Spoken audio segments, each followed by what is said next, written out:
to bring positive change. I think it's very important that more people start to understand that progressive ideas are actually working for them, not against them. 5, 4, 3, 2, 1. Welcome to We Are Duffree's Perspectives. We have a lot of responsibility. We reach thousands and millions of people through the projects that we're doing.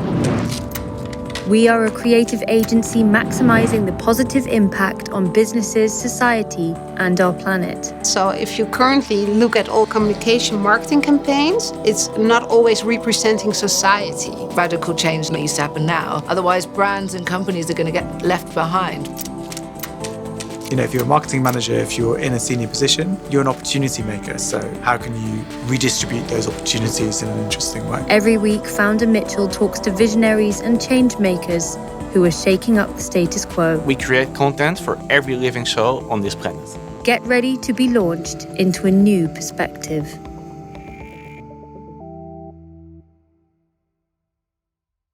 Thank you very much for being here. It's a pleasure to have this conversation with you. Can you introduce yourself? Okay, my name is Nadine. I work as a creative strategist, as a trainer in the field of diversity and inclusion, and I write, speak, and moderate in the field of equality and sustainability. That's a handful. You do a lot of things. Mm-hmm. How did it all start? I started working in, advertising, communication, as you like. So I started working at a media agency. I worked at advertiser side, creative agency, publisher. So I basically saw all sides of communication. And then my last job was at Vice, Virtue, so the creative strategic label of Vice. And then I started working as an independent strategist after that. So that's around 5 years ago now. And when I started working, I just did some strategy work for agencies, and then at some point I started writing blogs about, like, mostly on marketing platforms, just to bring my own brand out there, because I wanted to work as a strategist, but I don't look like most strategists in the industry, as we all know. I didn't have the big awards or agencies behind my name, so I needed a little bit more. I needed something else. So I thought, well, how everyone says they're a good strategist, so just saying that doesn't really mean anything. So I thought, how can I show the way that I think? And for me, writing is very similar. Like, it's a similar process. You basically bring something into the world that's new, and you find ways of explaining it in a way that everyone can relate to. So I started doing this, and I actually really enjoyed it from the beginning, and it got picked up really well. And I noticed very quickly that I didn't just want to write about marketing, but it just became a bit broader. But I was writing a lot about diversity in that time already. But at the beginning, for the first few years, it was two separate roads. So doing the strategy work, which wasn't really related, and then writing about what I personally thought was really important. And then the whole industry became more conscious. And then those two things came together, like, organically. So now my work is more, it's more in the same field as my writing, like my own creative work is. So it all came together very naturally. Can you see what you're doing now reflecting back to your upbringing?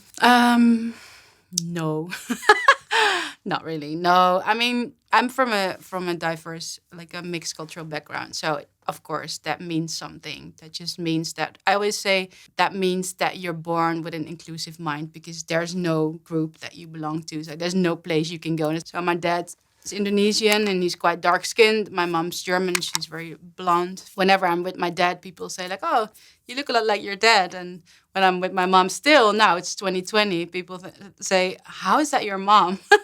I'm always like, okay, you take two people and you mix it, and something like this comes out. So for me, like, from a very young age, I noticed that people actually see you as very different if your skin tone is different than white. So I think I've always been very conscious of the fact that people do treat you differently if you look different, or if you speak different, or if you're from a different place. So, but it wasn't. I wasn't raised like we didn't talk about it that much at home. I am raised in trusting or being proud of who you are, and not having to change for anyone. Or so I do think that kind of helps. But I was always fighting for justice. I always tried to help the kids out that weren't so strong, like when I was younger. I kind of bullied the bulliers, which is also bullying. And I'm very aware of that. But back then I thought it was necessary. Yeah. So I was happy to take that role. I always say like the guys that were bullying back then, they're still the same guys that I'm arguing with right now. And this is basically the guys that are leading most companies. Yeah. Yeah, I think so. Yeah. So I think I did everything that I could to be able, with very strong arguments, to fight back in a way. But I think that is a defense mechanism that I trained very hard to survive in the world as a woman of color. I think that's just something that I was really good at. So I just put everything in it, and I used it. Up until now, I'm starting to see, that's it's good to be able to have it, because I can also recognize it when other people react from pain or from trauma, and they use these tools. But now I try to be the wiser one and to be constructive. But sometimes it slips. It happens. Yeah. You're still a human. I know. You write so many strategies for brands, for companies, but also within all your articles that have so much impact on how people think, how people move, how people react and take action or not. How do you make sure it's the impact that you want to? Because it comes from my heart. It comes from within. Like a lot of the time I hear something and then it triggers me in a way. So I did teach myself to always write it down, because sometimes I don't and then I forget. But then I think it's something, but I don't know what I think, and then I let it sit there for a while, and then it comes back, and then other angles come, and then I sit down and I start writing, and I'm like, okay, I have something. And then the work starts to actually put it in words that it also, people understand what you're saying. But I'm never doing that thinking, oh, I'm going to make an impact. Oh, it's not like that. And for the strategy work, it's more ongoing. So all the information that I collect, I try to put it in there. And you can only do so much, because you also have to work with someone and they have different ideas. And so that's, for me, still always a challenge, because I always see a lot of opportunity. If you're bold, if you're brave, if you're willing to get uncomfortable, and most brands aren't. So then my ideas are very bold and I think very strong. And then they're kind of, end up somewhere in the safety net. But that's why my writing is so important to me, because I don't have anyone telling me there's no restrictions. I can go. And then that's how you create the best work as well. We just, a couple of months ago, we just worked together for over half a year. And I, for myself, always try to raise the bar as high as possible. And I know what you're going to say. And working with you, working with you was actually a real pleasure, because you raised the bar so high. And I do the same for me, but also for the team we work with. And I think we make out, because of that, we really get the most out of the project. Well, we collaborated on, and you can see a real influence from your hand there. Thank you. Yeah. Nadine, you're a female and a person of color. Plus you raise your voice. You must have gotten a lot of backlash from people for doing so. Also, I would like to point out that my sexual orientation is fluid. So I don't identify as heterosexual either.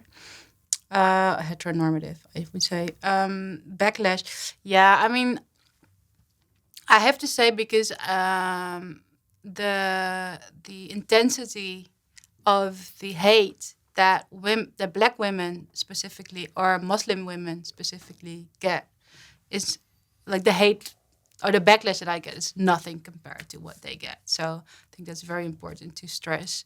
And I'm very aware of this. And being a woman of color is also something that you're in this world, which is like, white male dominated. It's just something that you're used to, right? But the thing is with the speaking out part, because I was always like what I said, like I was always used of being in discussion, kind of in conflict, in opposite opinions, in speaking out. That's very natural to me. People always assume that I don't hand in any of my own privileges, but for me, that's something that's very important. That I'm very aware of the fact that because of the fact that I'm a woman of color, I'm disadvantaged in many ways in this world. But at the same time, I'm also advantaged in many ways if you compare it to some other people. So instead of focusing on the negative, I try to focus on the positive. Because if you see your privileges, then you can also see where your opportunity lies to help others. How would I, for myself, find the right balance in a conversation of not overruling unconsciously someone, for example? Well, I think I do that as well. But I always say, so first it starts there, just acknowledging that you're not perfect. No one is. But I always think it's very interesting when people, like a friend of mine did this the other day. He was actually giving me advice on something that I asked him advice on. And then he was like telling me what to do. And then at the end of the conversation, he's like, oh my God, was I mansplaining you? I was so mansplaining you. I was like, no, you weren't. And he's like, are you sure? I was like, yeah, but the fact that you think about this and that you actually look at your own behavior in the way of our conversation and that you share this with me, that basically says all about you not mansplaining, because otherwise you're not even aware of this. So I get this question a lot lately, by the way, men asking like, how do I prevent myself from mansplaining? It's always thinking like, is it something that you think you have to put your opinion, do you have to throw it on someone, or are you listening? Like, are you listening, and are you paying attention to what they're actually looking for, what's comfortable for them, what they want out of it? So what I hear a lot of, from specifically from white males is, I want this, I think it's good this way. I hear a lot of I. So if you're in a conversation, try to be aware of the fact, why are you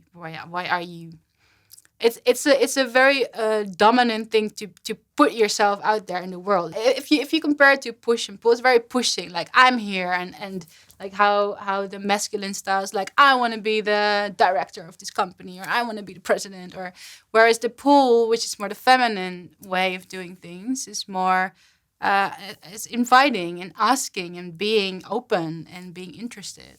And I think that's something that you can apply to every situation, which makes it a lot more comfortable. But it doesn't mean that you will sometimes do something that's offensive to someone.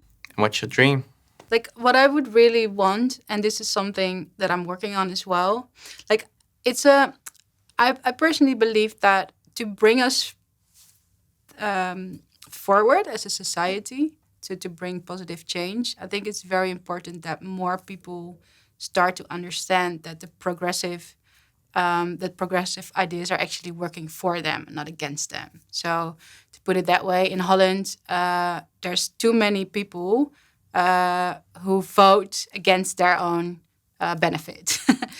So in order to make this work, it's very important that we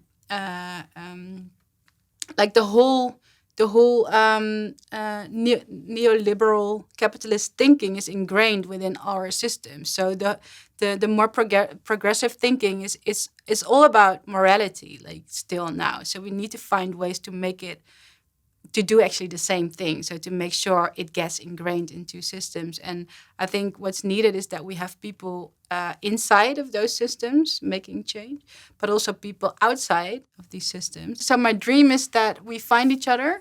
And I noticed that I find a lot of similar groups of people who think similar way, environments where I feel safe and I feel positive, and I feel like we can actually pull this off, coming together more and more, and not even only in Holland, but like on a global level. So that's my dream, that we actually manage to make that happen, and it will never be perfect, but at least in this life, to experience what that will mean for the world. That would be my dream.